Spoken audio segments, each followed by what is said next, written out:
Bonjour et bienvenue dans cette première vidéo. Aujourd'hui nous allons parler de la seule et unique loi ayant été passée en janvier 2016, la loi de modernisation du système de santé. Cette loi est articulée autour de 3 volets, un volet prévention, un volet accès aux soins, et un volet innovation.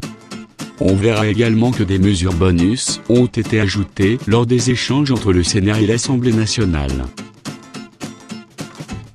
Dans le premier volet, le volet prévention, on retrouve la possibilité pour les parents de choisir le médecin traitant pour leurs enfants âgés de moins de 16 ans. La mise en place de sanctions contre l'incitation d'un mineur à la consommation d'alcool. L'accès à la contraception d'urgence via les infirmiers dans les établissements scolaires de second degré, c'est-à-dire les collèges et les lycées. La création de l'Institut national de prévention, de veille et d'intervention en santé publique. Ce nouvel institut est en réalité issu de la fusion de l'Institut national de prévention et d'éducation à la santé, de l'Institut de veille sanitaire, et de l'établissement de préparation et de réponse aux urgences sanitaires. La possibilité pour les médecins du travail, sages-femmes et infirmières de prescrire des substituts nicotiques. L'expérimentation des salles de shoot pendant une durée de 6 ans maximum. La première devant voir le jour mi-2016, l'expérimentation prendrait donc fin en 2022. La mise en place d'indications visuelles de qualité nutritive pour les produits alimentaires industriels sur la base du volontariat.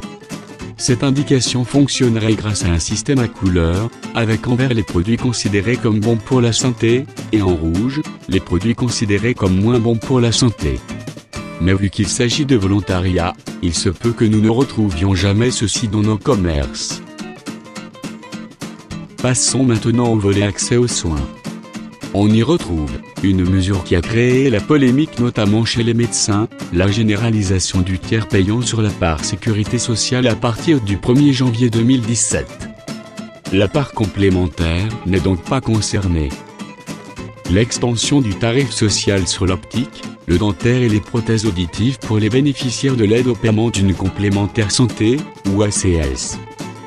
La création d'un numéro d'appel national pour joindre un médecin pendant les heures de fermeture des cabinets médicaux, et d'un portail nommé GPS Santé pour trouver les professionnels de santé à proximité de chez soi, ou se renseigner. La possibilité d'accès au dossier médical d'une personne décédée, par le concubin, ou partenaire pacsé. Et enfin, une mesure qui fait très probablement suite au scandale des prothèses mammaires, la possibilité de class action pour les victimes, c'est-à-dire une procédure judiciaire groupée. Dans le dernier volet, innovation, on retrouve la refondation du service public hospitalier, pour permettre les groupements hospitaliers de territoire, et l'instauration d'un service territorial de santé au public, pour faciliter la structuration de l'offre de santé.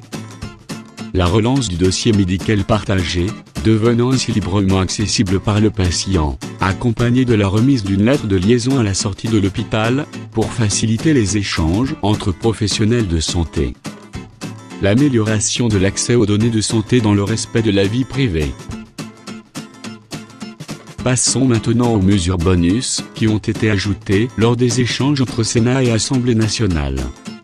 Il y a des mesures de lutte contre le tabagisme, l'uniformisation des paquets de cigarettes et de tabac à rouler, les fameux paquets neutres, et l'interdiction de fumer dans les principaux lieux collectifs désormais également étendue au vapotage.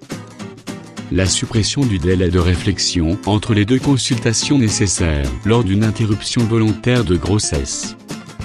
La mise en place d'un droit à l'oubli, pour faciliter l'accès aux assurances et aux emprunts pour les personnes ayant eu de graves problèmes de santé. Le recueil des données sera désormais limité à 10 ans dans le cas général, et à 5 ans pour les cas de cancer survenus avant 18 ans révolus. Des mesures de lutte contre l'anorexie. Un certificat médical est désormais obligatoire pour que les mannequins puissent exercer, et la mention « photographie retouchée » devient obligatoire dès lors que la silhouette d'une personne a été modifiée sur une photographie.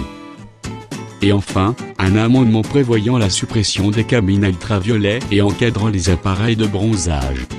Ceux-ci deviennent interdits aux mineurs, et ne peuvent plus être sujets à des offres promotionnelles. Une information sur les risques pour la santé de ce type d'appareil devient également obligatoire. Voilà, j'espère que cette première vidéo vous a plu, et que vous en savez désormais un peu plus. N'hésitez pas à laisser vos avis, impressions, ou remarques, en commentaire. Je vous laisse désormais en revenir à vos moutons, et on se retrouve bientôt pour une nouvelle vidéo. Ciao.